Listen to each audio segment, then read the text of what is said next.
endless skies. Oh, I'm living that nomad life, city to city, feeling alive. From mountain tops to ocean drives, unchained, I thrive, I thrive. Well, thank you so much for joining us here on Nomads 50 Plus. My name is Chris Kalaboukis, and it's my current mission to interview 1,000 digital nomads. That's right, folks, 1,000 digital nomads on what it's like to be in the life, to make it less scary for people who want to jump into the life. Now, today we have a special guest. She's not a digital nomad yet, but Yeah. it's entirely possible that she might be a digital nomad one day. Why don't you introduce yourself, tell us a little about your journey. Okay. Well, thank you, Chris, for inviting me on the podcast. It's true. I'm not a digital nomad. My name is Theresa Dilick. I'm an integrative wellness and life transition coach for people living abroad at my coaching practice called ThriveOnThrough. In my practice, I support expats and immigrants going through transitions, identity shifts, and kind of those in between places. And I think digital nomads had plenty of those too. So some of my stories are probably going to resonate and they'll intersect, and we'll go from there. But I am not currently a digital nomad. I'm originally from the US. I moved to France over 25 years ago. So in 2000. Wow, you've been there forever. I've actually been in France. I'm 49. I'm going to turn 50 this year. And I've been in France longer than I've lived in the US. I just passed Wow. that point last year. So it's kind of strange for me. I am a French citizen as well, so I have dual citizenship. But yeah, it's a little bit strange. It's a little bit weird for me, Yeah. but I identify more with this culture now. And we'll go into that. I'll talk about the identity and stuff like that. But yeah, I didn't just move countries. I feel like I rebuilt a life here. It wasn't a temporary situation. I'd like to tell people that I moved here for love and I stayed here for me. I truly love France. I love Europe in general, but there's something about this country that I'm really attached to, and it's become my home now. I didn't set out to become a coach. I set out to build a life abroad, and at the time I was building a life abroad with a French man who became my husband, Mhm. and then my ex-husband. Mm. But These things happen. it does, and that's another transition of life. Right. It's a different chapter, but everything's good, all good. But the journey has taught me a lot about identity, a lot about belonging and starting over. So there's a lot of things in there that we can talk about. If you want, I can go right into the identity thing, because I think that's the biggest thing that both expats and digital nomads kind of experience. When you get out of your home country and you're living abroad, you have those identity shifts that can happen. You have these questions like, who am I now? Yeah. Once everything's been stripped away, you have a loss of roles that maybe were familiar to you, your status in the society that you lived in, your language, social cues. All of those things change when you move abroad, right? Yeah. And Well, it's not just when you move. It's like, I think it's like there's trigger points that do that sort of thing, right? Like, for example, yeah, a lot of the people who I've talked to, nomads, it's a divorce or a death in the family or something like this. So there's a trigger. It's like everything was going fine, and then all of a yeah, sudden this event occurs that's out of their control, and then they go, right. okay, now I can travel, or now I can do this, or now I can reinvent myself, Well, right? and it's funny you said that. The first thing that I bought for myself when I got a divorce, and it was amicable, it was not a fighting situation. We're still friends to this day. But the first thing that I bought for myself was a new suitcase set, because I said, So you're ready to become a digital nomad. oh, You're like, I okay, I'm out of totally here. am. And I have a life that would allow that if it weren't for my 10-kilo dog, that I'd have to Who you lug around love and everywhere. would not trade for anything. I have a big attachment to my dog. I don't have kids, so dogs, for me, it's kind of like it fills the void in a way. But Yes. she really hangs out with me everywhere. So it's kind of hard for me to imagine traveling, and the logistics of traveling with a big heavy dog. If she could Yeah. fit in my pocket, it would be great. Fortunately, that's not the case. So Yeah, I don't think anybody I know who's a digital nomad actually travels, because that's one of the things I had on the list is pets, right? yeah, And a few do, but I think those are the ones who are in so RVs and they're driving around the States or something like that. So that if they're flying around the world, there's very few, it's if anyone, who yeah, it's a actually totally different travels with a pet. situation. Like I could not. Personally, for me, it's a choice, and not everybody agrees with that. But I couldn't put my dog in cargo. I can't do that. It's like Yeah, putting your child, if you are a dad, or so, you're a parent, exactly. putting your child underneath, with the luggage. I just can't. And Although she's sometimes when you're on a flight with screaming children, you wouldn't mind the kids being in cargo. I've had that occasion too. But I mean, it's a living being for me. So it's one of those things, like if I had a dog that was 3 kilo and would fit in a sack and, right in front of me at my feet, I would totally do it. I would, Yeah, it's just, it fits into that lifestyle a lot better.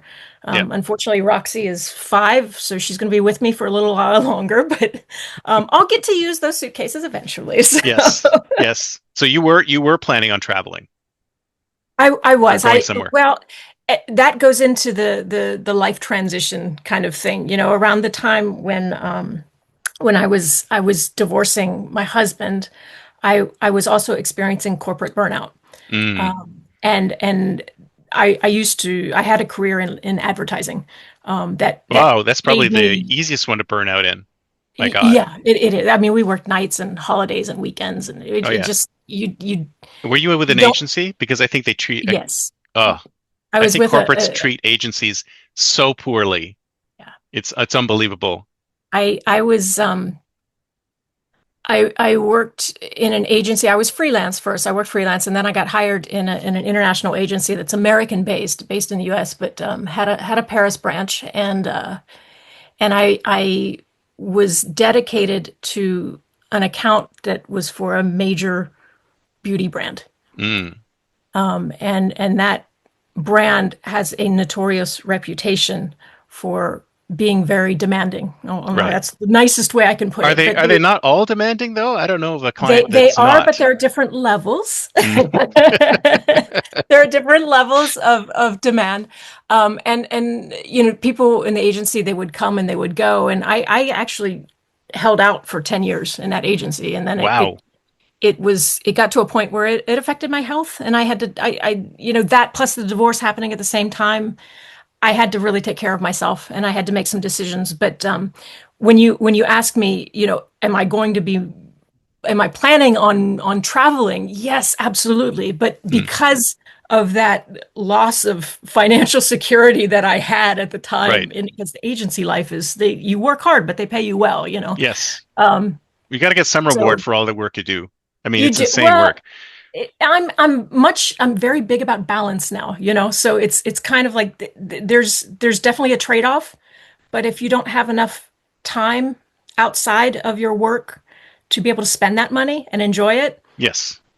and it took me a long time to figure that out, because I'm much more, I feel safer when I'm financially secure. I think everybody is. Hmm. But it was, and that was probably part of the reason why it took me so long to leave.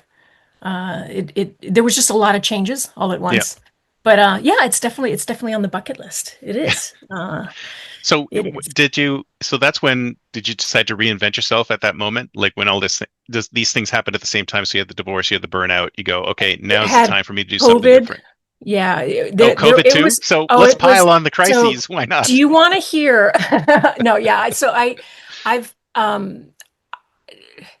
how to tell you my life story in 2 seconds. I have health issues where I had a head-on collision with a semi in Yikes. my teens in the U.S.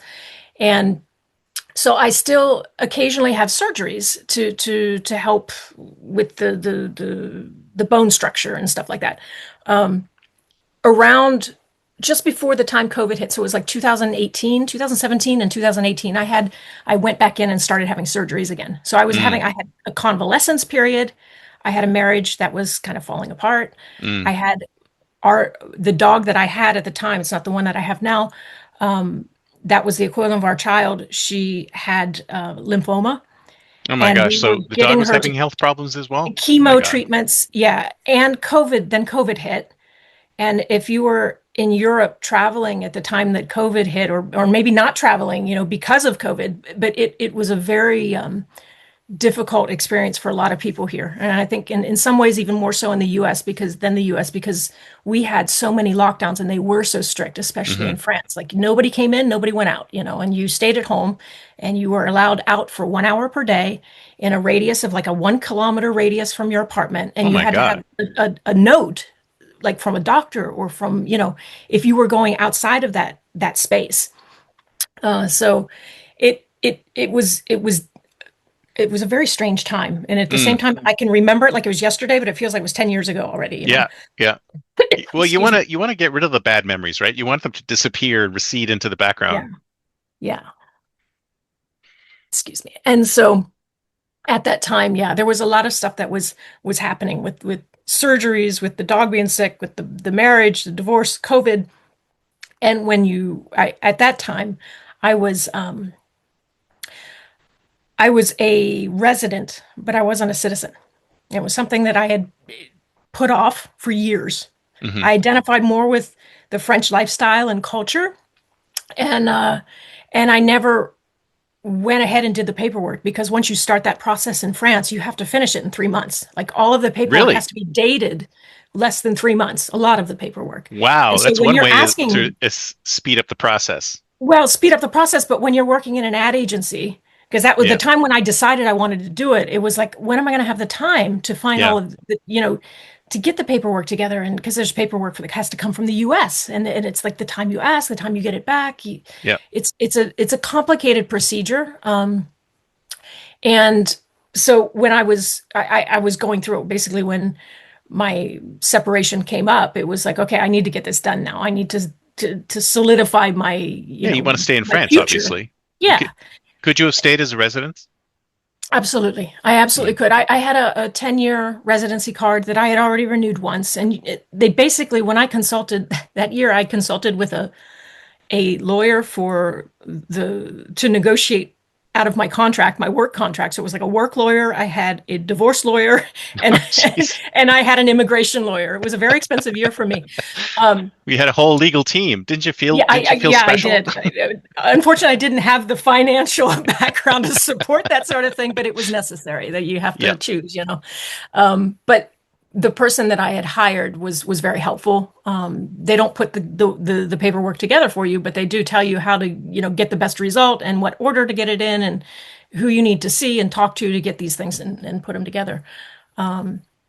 So yeah, they were a big help to me Mm, in the process. So excellent. And then, so at that point, you got your citizenship, and then is this when you kicked off your current business, or like? well, I was very methodical in the way I went about things because everything was happening all at once, but I Mhm, couldn't process it all at once. So right. it's kind of like, okay, I can't deal with this right now. The first thing is my dog is needing chemo treatments. We need to take care of her. The chemo treatments were like 2,500 euro a month, Sheesh. and that for Wow. 6 months. So my husband and I were like I said, it was an amicable breakup. We were roommates at that point, so we stayed, continued living in the same place throughout the lockdowns of COVID and all of that Hmm. stuff Well, like, to did you save have much money. choice, really? Well, probably not. It would have been hard. It's Yeah. it's hard to find a good apartment in Paris as it is, but during that time, yeah, it was near impossible. So we kind of stayed put, saved money that way, so we could take care of the dog, and that was the first thing. Then it was like, okay, work's not going well. I'm burning out. Clearly, I'm feeling that strain, and I can't deal with that yet because that's a very precarious situation financially speaking. So it was like, okay, that I need to stick with it. I need to stick it out, and that's what I'm going to do. So I was like, okay, let's take care of the divorce. We'll take care of Yeah. the divorce. Um, Even though you could sense the burnout happening, you go, I gotta keep doing this yeah, because you yeah. need the financial support. I, I mean, I that's where a didn't lot of I people didn't are want right this. now too. They have Yeah. these dreams that they want to fulfill, but they're kind of Mhm. stuck, right? Yeah.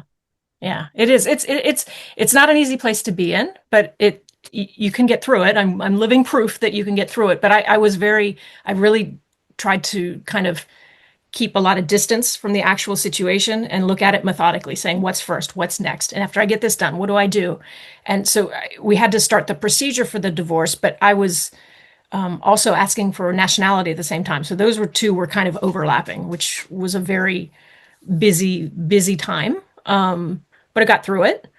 I didn't, it takes a long time to get your naturalization figured out. And during COVID, it was even worse because it was like you send your file off when you finally get the stuff together. You send it off, and that post office closes down for 2 weeks because there's a quarantine because one of Yeah. the postal workers got sick. So it's Yeah. like, when is the file's not even there? It's going to take a month just to get across the city because it wasn't Yes. even that far. I could have hand delivered it quicker, but I wasn't allowed to go that far. That's right. It You was had to it get a was a note from your doctor to go that far if you yeah, wanted to. It's it was a nuts. crazy time. Uh, but yeah, so I that's basically that happened. It finally got done. But I wasn't considered. I think it was 2021.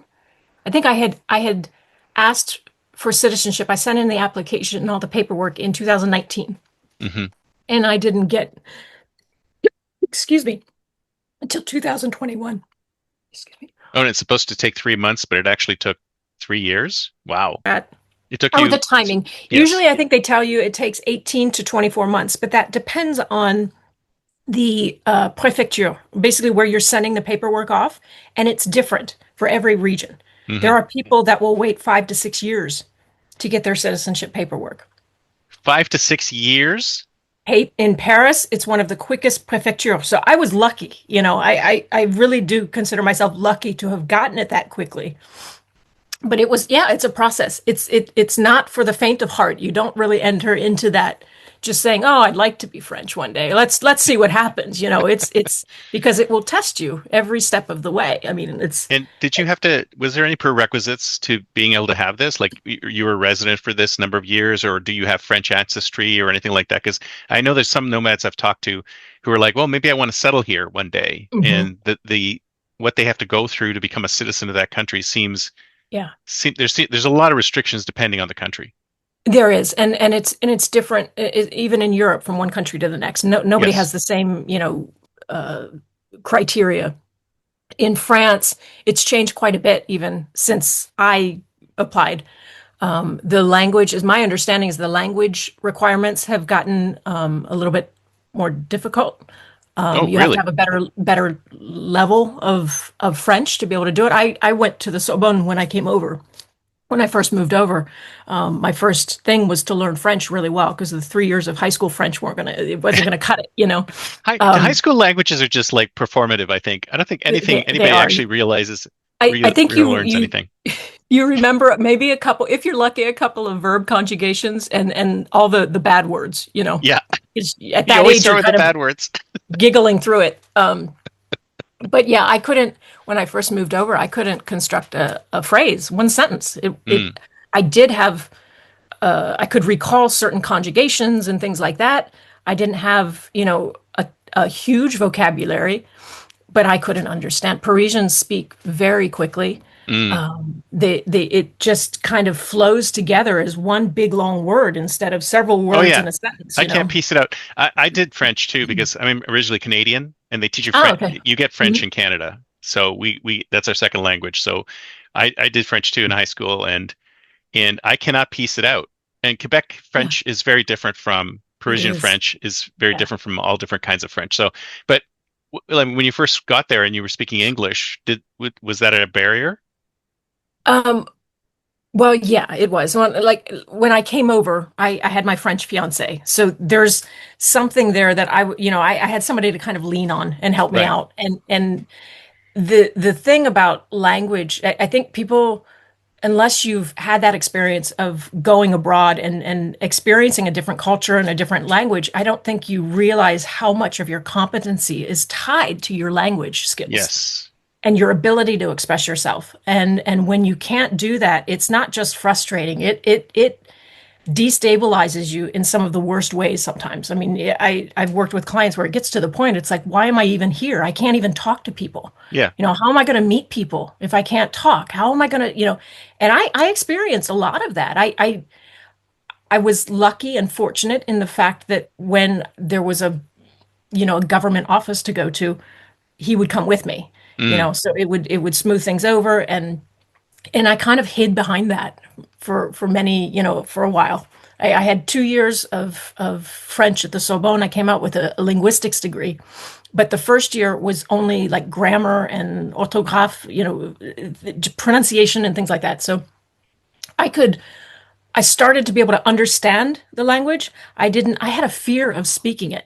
Mm, It's interesting that that I realized where it came from when I was in the US and I would encounter foreigners that didn't have a perfect grasp of the English language. I didn't judge them at all for it, but it made me so uncomfortable because I didn't know how I could help them because I didn't hmm. understand them. Right. It was kind of like a reverse, situation. And so when I came to France and I couldn't express myself, I didn't want to speak until I could speak confidently and correctly, like perfectly. Yeah. It was a perfectionist fault of mine that it No, no, held no. me back. It's not just you. I have the same feeling. I took a lot of Greek. I know how to speak Mhm. Greek. So when I go to Greece, I have the same problem speaking Greek because I feel like what I'm going to say is going to be completely wrong. No Yeah. one will help me with it either. Oh yeah, yeah, yeah. Well, and that's the thing. It, and the French, they're much more welcoming than in America. In the US, we've been led on to believe. I think there's a stereotypical thing that's idea of the French, they're being rude and things like that. There's Yeah. certain things that we're rude if we don't say bonjour madame and bonjour monsieur when we go into a place. And that's not necessarily something that we do in the US, Mm, but if you don't have those formalities in France, you can get a kind of rude welcome if you can yeah. call it a welcome, Yeah. Um, Because you can learn the language, but you can't learn the culture unless you're actually you, there and being and steeped in it. that's the thing. I think, when you do go from one country to the next, whether it's you're living abroad or you're traveling abroad, just being observant is one of the best skills you can have. Because Mm, if you can, figure out, even if it's not every word, every other word, the context of something, but you see the delivery of a specific situation, whether it's a bakery, you're going into a bakery and buying a baguette, you can see, if you listen, you usually can make out a bonjour, madame, and you start seeing that pattern as you go, and you go, okay, well, that must be important to them because everybody's doing it. yeah. So So there's, you be observant instead of just like walking in with your American attitude. You just yeah, step back and go, wait a minute, what's actually happening here? Let me see what's going on. absolutely, absolutely. But that really affected me, when I first got over here. I really kept to myself. I was very hesitant to speak in the beginning. Even when I started to have the language, like speaking it, it wouldn't have been a problem. If I had to write it out on paper, I could have. But I just held back because I said, I don't want to put them in that situation that I Mm, felt. I don't want to make them feel uncomfortable.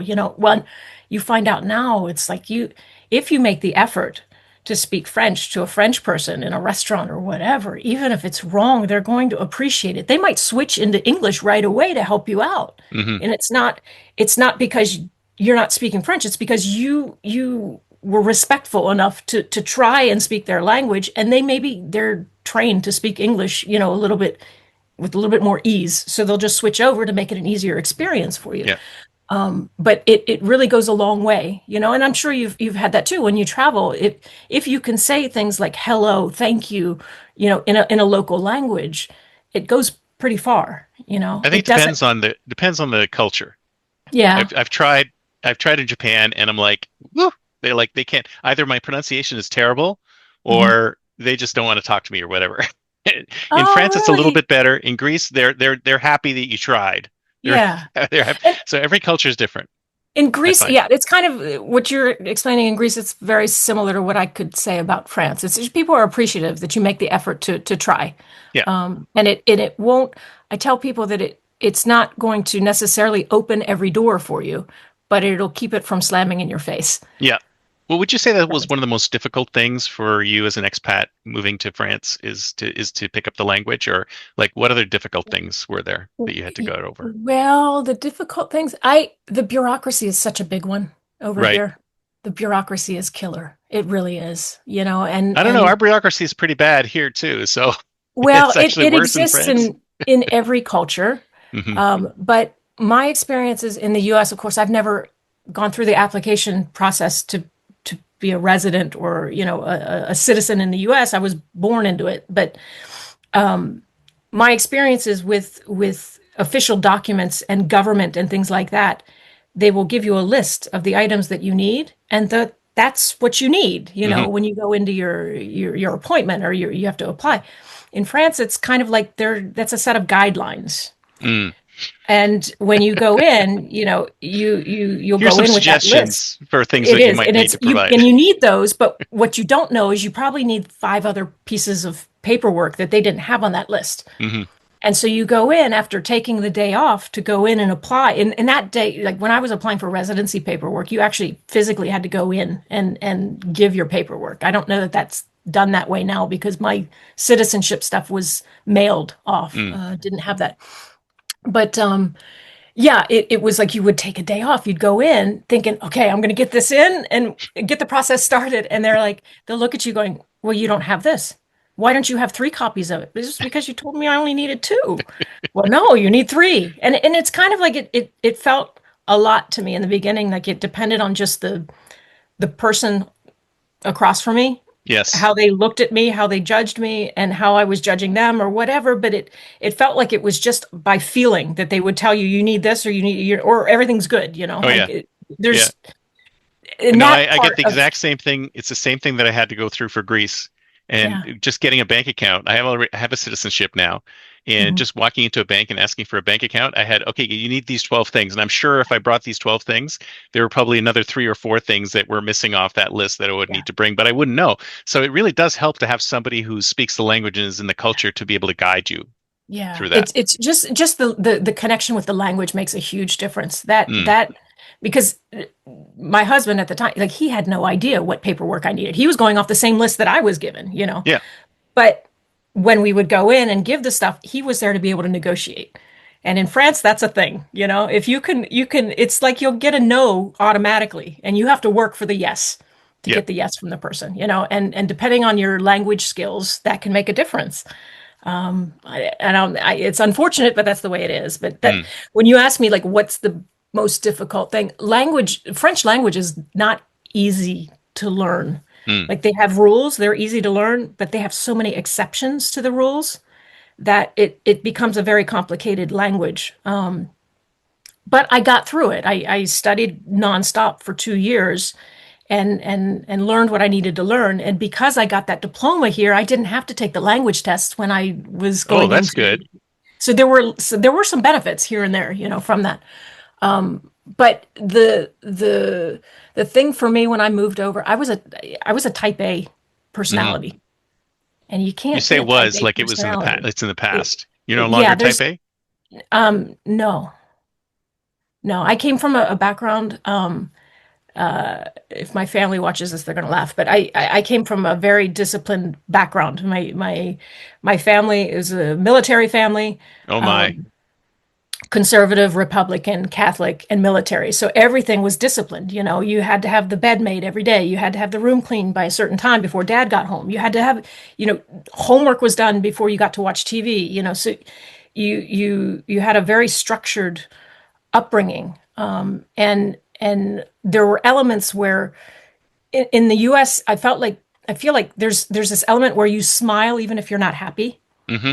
Hmm. You have to put on this face for other people so they don't feel uncomfortable, Yep. and give them then the impression that everything's going well in your life. And in Well, you in, just in described social France, media as well. exactly. Oh, the glossy stuff on Instagram is It's is like fun. I wrote I'm articles not going to about put that. anything Yeah, negative on here. It's all positive, positive. yeah. Everything's great. And that's the thing when it's like you shoot, I was going to say something about that. What were we just talking about? Your structured upbringing, Structured upbringing. putting a There we smile go. on your Thank you. face. And so like that upbringing, when I came to France doesn't work that way. No. If you don't, and for me, it was a good thing. So if you don't feel like smiling, you don't smile. Mm. It's authentic. It's actually very sincere. So if people, we interpret that in the US, you can come here and you see "Oh, nobody's happy. They're not smiling. No, they're just actually externalizing what they feel on the Yeah. inside. Yeah. They're Whereas not putting up on a in persona. They're not in the faking anything. US, we always have a smile, and have a nice day and all this stuff. For me, coming from the background that I came from, it was a liberating thing. Mm. to be more authentic and be exactly how I, if I didn't feel good enough to smile, I didn't have to. It was like, great, awesome. So there's things off and on, but the type A personality, when you're dealing with French bureaucracy, that you can't, there's no way for that to work. Oh You yeah. can't, Yeah. And you you can't have be in to fifth let gear go. either. You've got to go in whatever gear they're in. Yeah, Right. you absolutely do. You absolutely do. It's just, it's very difficult to you know, and that's a thing that when I tell people when they're moving abroad, they study so much in advance and they think that it's almost like taking a test. If you prepare yourself on paper, then you won't have problems when you arrive. And there's Mm, so many curveballs that get thrown, and you it's like what you don't know, you don't know. And then yeah. you find out when you get there that how much you really don't know about where you're living and where you're arriving at. So that's what part of the thing that I tried to do in my work, and I'm starting to expand now to people that are planning to move abroad, actively planning on moving abroad, to help them prepare for certain elements that maybe they're not focusing on. Because Yeah. when you make them move, you're very focused on logistics. Mm, You want to make sure your kids get into the right school. You need to get the apartment. You need to get bank accounts. You need to set up Wi-Fi in your apartment. Like there's so many things that you get submerged by that you don't really pay attention to what's going to happen emotionally to me and mentally to me when I'm in a different environment. Am I prepared for that really? yeah. How is that? It's not a matter of figuring out how it's going to go, but how am I going to react to that when it doesn't go the way that I thought it would? Yeah. You know, And a lot, and and I think you have to have that mindset because it's yeah, not going to go the way you want it to. And sometimes we have this rigid mindset that things have to go the way we want them to, and we yeah, come across this completely different culture, and it just throws us yeah. because we're And like, wait a that's minute, this is not how we expected it to be. exactly that, and that type A personality went out the window pretty fast for me Yeah. because I realized that was not going to work here. I was not going to be able to function, and that the person that I was in the U.S., I could not be that same person in France. All right, and anyway, it was going to change me no matter what. Just living abroad in a different environment, it's going to change you. But you have these things where you feel competent, maybe you feel articulate in your home country because you speak the language, maybe it's your native language, so it's really easy. Hmm. And you don't realize how much of that stuff gets shaken up, when you move abroad. And if you don't have, I won't say a plan A, plan B, plan C, if you don't have to map it all out, it's more like figuring out who you are, what's important to you, knowing your why. Why are you moving abroad, or why are you traveling abroad? Why are you wanting to go abroad? Because when things get hard, you need to be able to rely on something. You need to fall back on that reason and go, I'm staying here because this is what I wanted to explore the world. I wanted to do this. And yes, okay, it gets hard, but let me figure out what are some of the things I can do to make that more manageable and less difficult, and break it down. So Do you find that your clients are usually want to sort of replicate their U.S. life wherever they're going, or they want to live the life wherever they're going? I think it's kind of a mix of both. And it does depend on the amount of traveling the person did to the country before they moved. There are people now that are coming to France, for example, I don't work just with people from France, but that are coming over on scouting trips, Mm, trying out different towns and cities and feeling, and that's a great experience. If you can afford to do that before you move over, that's already going to help you, instead of starting from square one as soon as you arrive. But yeah, you have people that their why is very different nowadays from my why of why I moved abroad is there's a lot of, if we speak specifically about Americans, there's a lot of Americans that are leaving the country for political reasons. They yeah. don't no longer feel comfortable living there, and they're trying to find solutions of where else they could live and feel comfortable and make money and live their life. And that's kind of one of the more challenging situations, because sometimes people don't necessarily have a why of why they want to go towards something. They just want to get away from where they are now. Yes, and that's a And so terrible that place to be. it Is makes it even you more know what you want to run complicated. away from, but you don't know what you want to run to. Yeah. Oh yeah. And it can be very, very difficult sometimes. I apologize. There's renovation that is It's going on. okay. I And don't hear a damn thing, so it's all oh, good. great. Because it's 40 minutes past the time that they should be doing work. And that's France too. Everybody kind of bends the rules here. It's okay. So, I love that kind of attitude, though. I mean, that's the other thing. It's kind of like going to Hawaii. I think the closest analogy in the States is going to Hawaii because mhm, there's Hawaiian time, right? Everybody drives slowly, whatever speed they want, and things happen in whatever time people want things to happen in. yeah, And being the go, go, go, go, American mainland sort of thing, you gotta step back from that and go, this is not how things work here. This is, mhm, things work differently, and I have to align myself with that because they're not going to align with me. right. Absolutely. And that's if you have that approach, wherever you go, it's just going to be so much. I won't say everything's going to be magically easier, but Mm. it will be more manageable for sure. Yeah, so you I got to be I more easygoing, baby. yeah, Basically. you kind of do. I mean, that's where I'm at. I that makes me the type A personality would have been very upset with that. Would have been they're not going by the rules. These are the rules. They're breaking the rules and they need to be punished kind of thing. Like Right. I need to call them out and get them in trouble. And now it's like, yeah, that's France. You So just type A's smile have and to moderate themselves, basically. They have to well, and realize it's not going to be like that.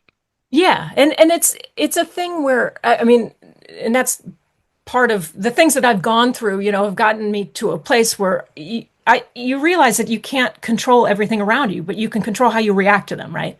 Right. And that's where the power lies. It's that everything that's going on internally, and that can help you when you move abroad and you have all of these unknown, unfamiliar situations happening around you. If you can calibrate that inner compass and know what's going on inside, knowing yourself is I think even more helpful than learning the language in some respects. Mm.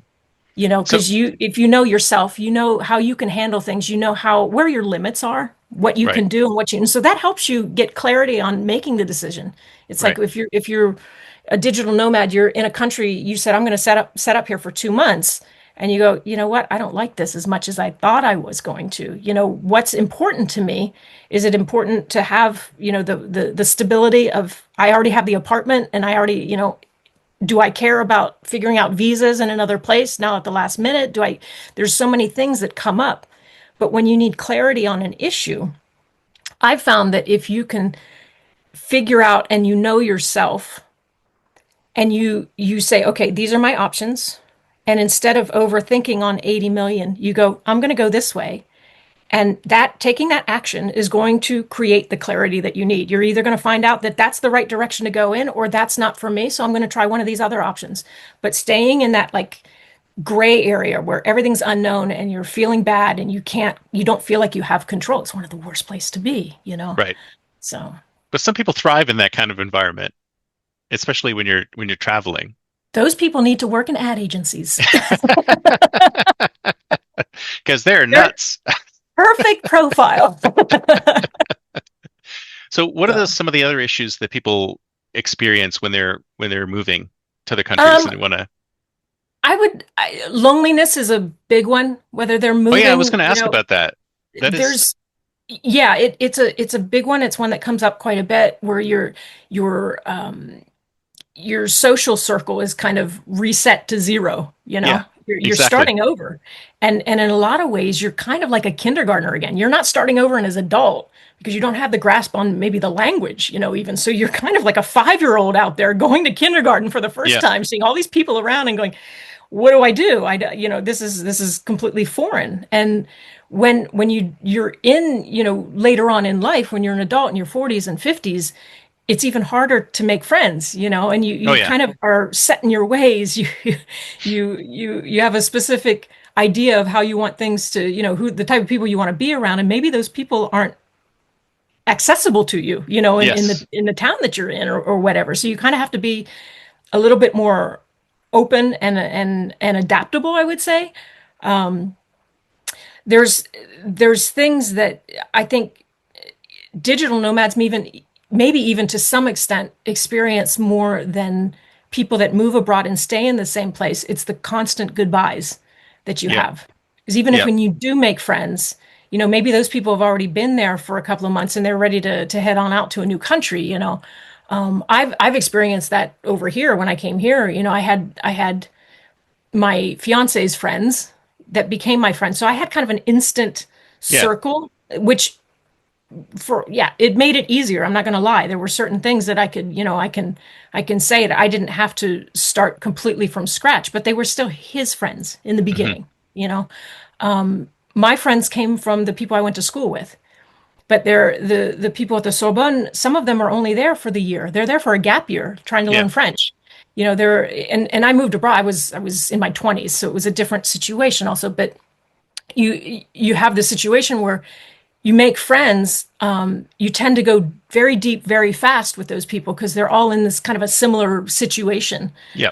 And then you find out, you know what, I'm leaving in a month, or Mm. I'm leaving in 2 months, or I'm leaving at the end of the year. And There then it's goes like, that well, friend. yeah, it's like, do you invest in that friendship Yeah. knowing they're going to be leaving, and it kind of gets you questioning, like, how comfortable can you get with goodbyes? Because it's going to happen quite a bit, Yeah. Exactly. And and does it help to to become part of an expat community, like to hook up with other expats, or is that like anti-ethical to the overall wanting to live in that country?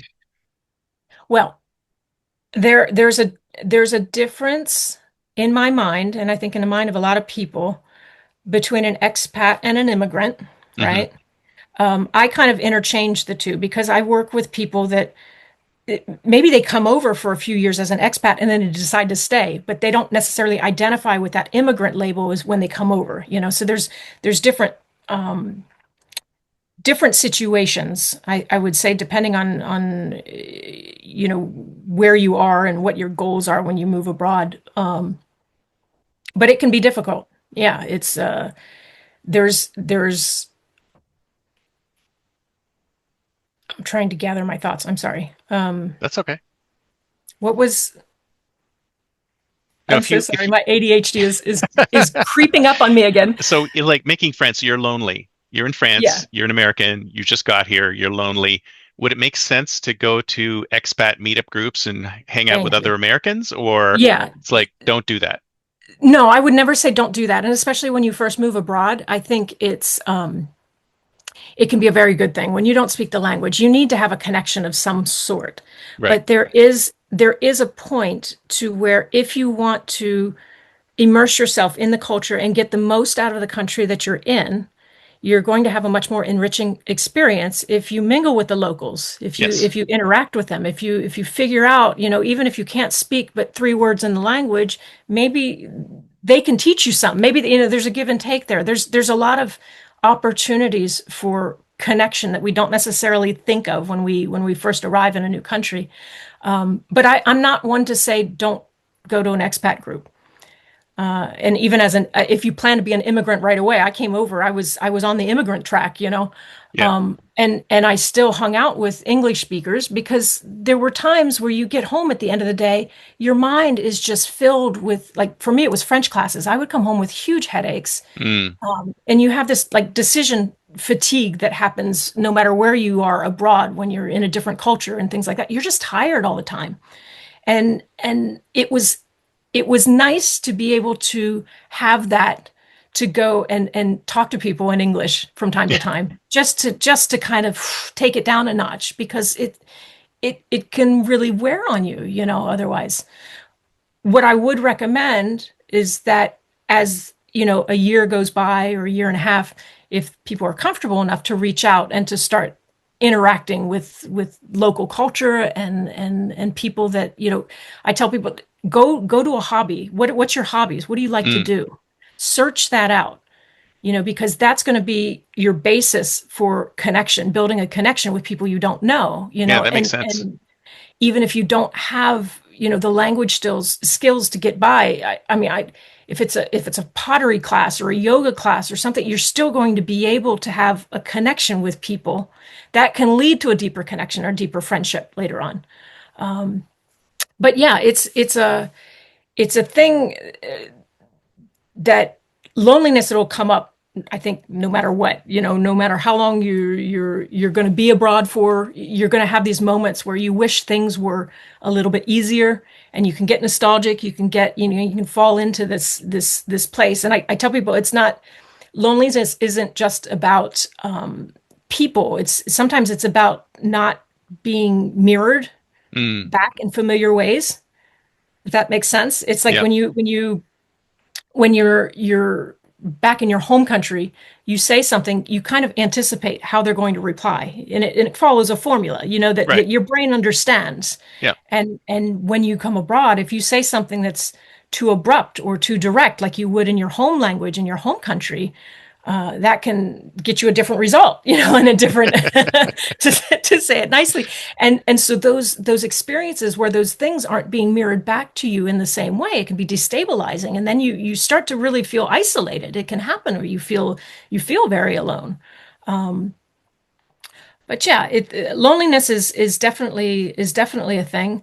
I talked about a little bit about decision fatigue, Hmm.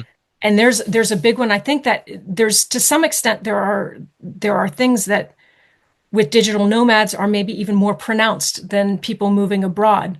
And you can tell me if I'm wrong or not, but the constant decisions that you're confronted with, am I going to stay or am I going to go? Yeah. Am I Yeah. going to And what's the keep going trigger that's here? going to make me want to not be here anymore? Right. That's it, right? Hmm. And it's like, do I keep my options open? Do I, figure out what's next? Is it a smart decision to be picking up and going somewhere else right now at the age that I'm in, at the season of life that I'm in? Do I, what's going to be the most comfortable for me? And I think, especially with digital nomads, you guys are living in a kind of an ongoing open loop for the Yeah. brain, you know, in a way that True. just doesn't get closed. And especially when you've been on the earth for as long as we have, those decisions can feel even heavier, I think, than when Right. when you're in your 20s. Yeah. They're more loaded. Yeah. Um, but Well, we have the variety of people who are like fast travelers. They go from place to place real quick. And then we have yeah. slow travelers that go, okay, I'm going to stay here as long as my visa lets me stay here, and Mhm. then I'm moving after that. So it's a great variety. But There's a you're right, the mix. whole open loop of where am I going to go next, as opposed to here's where I'm settling. It's almost like where do human beings sit? I mean, do they like nomadism? I mean, is it a core thing that humans like, or is it, or do they prefer to like stay in one place? It really I don't depends, I think guess. I don't think I don't yeah, I don't know that you can kind of apply everybody, like put everybody in the same basket. Yeah. There's a lot of things that uh, we don't realize, I think, necessarily, that our sense of safety and what our body feels and interprets as safe, what our brain interprets as safe, and then gets translated into how our body reacts to that, is different for each person. Yeah. So there might be people that are maybe more adventurous, and they don't mind taking a little bit more risk. So maybe they're going from one place to the next every other week. They want a new experience in a new place. For me, I'm probably the opposite, and that's Hmm. why I haven't traveled around as much. It's embarrassing the amount of countries I haven't seen in Europe, for being here as long as I have. But I'm somebody that feels more comfortable with a predictable environment and a predictable situation, So it's like I worked really hard to integrate myself in this country, and I picking up and moving to a different one is a daunting thing for me. Like Yeah. I don't, it doesn't feel safe, and so when I'm not feeling safe, I'm not going to be confident in what I'm Yeah. doing. I'm going to be questioning myself Yeah. nonstop. Am I making the right decision to move? Yeah.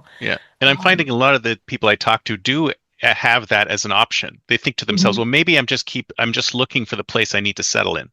I haven't Mhm. found it yet. I'm just moving from place to place until I found the place I'm going to settle in. And there are some who have already thought about it. And, this is a good place. Or Yeah. they keep coming back to the same place over and over again.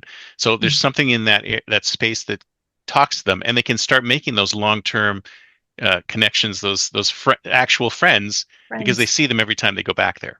Yeah. There is a time I am very passionate about scuba diving, Hmm. and my ex-husband, who was my husband at the time, he was my dive buddy, and every year we would go to Dominican Republic for 3 or 4 weeks, and we would Nice. we would be there. I'm embarrassed to say I didn't pick up a lot of Spanish, because all of the Ah. people that I was hanging out with, the on the dive boats and everything, the dive instructors were Europeans. Mm. So it was like it was kind of a cultural bubble, that Yes, kept that's you actually speaking a good thing English. to And remember, is that when you're in these countries, try not to Mhm. hang out with other people who speak Yeah, English, Yeah. because that happens to be when I go to It's Greece. I have all my friends speak English, and I'm like, no, no, I want to go out there and speak to other Greeks. I don't yeah. want. Yeah, no, I get it. I get it. But I do identify with the, every year we would go back it was the same people that were every year we would go back, we would get another diving certification. We were just stacking them up. I wanted to learn and have fun at the same time. So it was we would see the same dive shop, go to the same dive shop and see the same people and they became friends who after Nice, COVID they moved back to Europe and we still keep in touch to this day. Um, awesome. but I love that. that kind of feeling like you have people to go back to when you go to that foreign country. I experienced a little bit of that for a couple of years, several years, and it was nice. And it's one of those things that made me feel safer about going to a country where I didn't speak the language. Mm. So it's there are little I can look at a pattern. That's a pattern in my life. I feel a lot safer in a newer environment if I know somebody that's already there waiting for me. But it's funny as we're talking, I'm thinking about things like that. But yeah, it's something that I for me, I want to learn Spanish one day. I haven't done it. Italian's on my list before Spanish, and Hmm. and Well, so it's right there. It's it so is right close. there. It is right there, and I have no excuse not to go and immerse myself in it. That's It'll your next come. trip. It You can is bring your dog. You can bring her onto the train, right? on a train. Yeah, Exactly. It's a lot exactly. easier. Yeah, I am definitely going to venture into that. Wonderful. So There's so many places I haven't been, so there's a lot to see yet. we're out of time, but this has been fantastic. Thank you so much. If someone wants to get in touch with you, what's the best way? Well, I'm on Facebook, I'm on Instagram, and I'm on Substack. As we know, that's how we connected. Uh, the easiest place to find me and interact with me is going to be my Facebook group. So Hmm. it's my personal page. You can either find my personal page and Theresa Dilick, or you can find me on ThriveOnThrough. I have a business page, and then from there you can go back to my personal page because I'm going to create a private group and I'm going to have lives in there. I'm going to be doing some things. I'm preparing right now a 21 video series Wow, on it's called Life Abroad Explained. It's supposed nice. to I love it. yeah, well, it grew out of all of the conversations that I've had over the years with people that live abroad, and in talking with them, I found a lot of patterns, a lot of similar things that people are encountering, things that I've gone through myself. So I know it's a true thing, and I wanted to address that. So I have a video series coming out. That'll be the easiest way to know about when that's going to be launched and released is to just follow me on Facebook or Hmm. follow me on Instagram because I'll put it on there as well. And I'll give you the links if you will, and you can put it down in the comments section I was or just about what to say have you. that. I will put all the links down in the comments section. Perfect. And Wonderful. so if so, but the absolute best way would be Facebook. Facebook So. is the easiest. Yeah, I wasn't a big Facebook person until I had a dead account for years Hmm. until I got into coaching because I realized there's a lot of the community on Facebook is easier to set up than on Instagram, for example. Mm. You can't create a community in a live group, that's a container that can be private and things like that. It's just not set up the same way, and Facebook allows for all that. So that's where a lot of my stuff is based, and it's a lot where you can find it. I do have a website, it's thriveonthrough.com. And yeah, on the Facebook group there I post pretty much every day. So it's free support. You'll get insights about life abroad, about dealing with things and processing some of the issues that we've talked about. And yeah, you can find me there. Awesome. Well, I will put all the links down below so Perfect. people can go direct. Thank you so Wonderful. much. This has been Thank great. you so much. Talk to you later. All right. Bye-bye. Bye.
unchanged.